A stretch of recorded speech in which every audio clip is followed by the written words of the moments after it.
আল্লাহ রাব্বুল আলামিন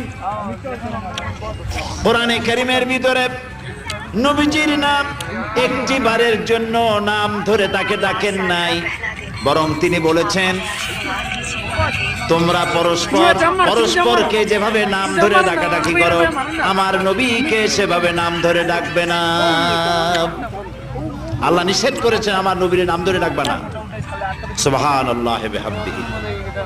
এই পৃথিবীতে যত নবী আসছেন সমস্ত নবীরা হলেন এলাকা ভিত্তিক নবী, অঞ্চল ভিত্তিক নবী।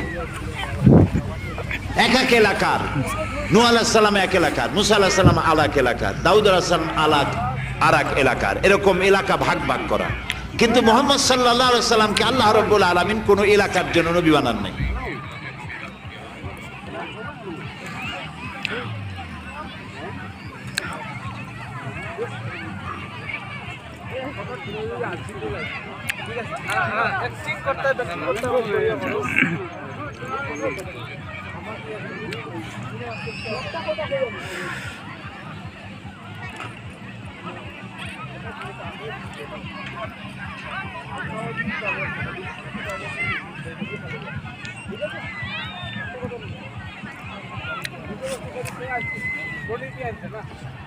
বিশাল